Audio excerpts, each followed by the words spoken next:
பிரிந்த கணவன் மனைவி ஒன்று சேர.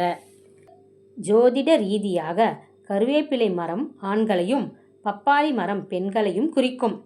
கணவனுக்கும் மனைவிக்கும் இடையே சண்டை ஏற்படுகிறது என்றாலோ அல்லது பிரிந்து வாழும் தம்பதிகளாக இருந்தாலும் அவர்களின் வீட்டில் கருவேப்பிலை மரம் பப்பாளி மரத்தையும் வைத்து பாதுகாத்து வளர்க்க வேண்டும்.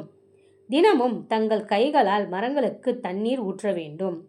அந்த மரம் எந்த அளவிற்கு செழிப்புடன் வளர்கிறதோ அந்த அளவில் விரைவிலேயே கணவனுக்கும் மனைவிக்கும் இருக்கக்கூடிய சண்டை சச்சரவுகள் அனைத்தும் நீங்கி ஒற்றுமையுடன் வாழ்வார்கள். மரங்களை வளர்க்க முடியாதவர்கள், வாடகை வீட்டிலோ அல்லது அபார்ட்மெண்ட்டிலோ இருக்கும் நபர்கள் இந்த பரிகாரத்தை செய்ய முடியாது அல்லவா? அப்படிப்பட்டவர்கள் செய்யக்கூடிய மற்றொரு பரிகாரத்தையும் பார்ப்போம். சனிக்கிழமை அன்று அருகில் இருக்கும் பெருமாள் கோவிலுக்கு போக வேண்டும்.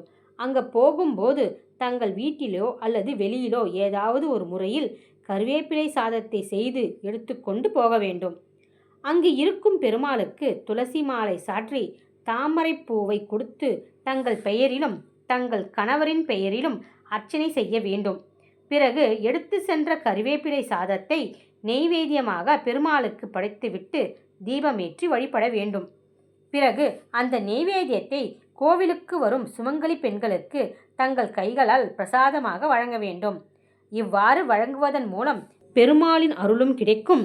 பெருமாள் எப்படி தன் மார்பில் மகாலட்சுமியை வைத்திருக்கிறார்களோ அதேபோல் கணவனும் மனைவியும் ஒற்றுமையுடன் இருப்பார்கள். இந்த வழிபாட்டை தொடர்ந்து 8 வாரங்கள் செய்ய வேண்டும்.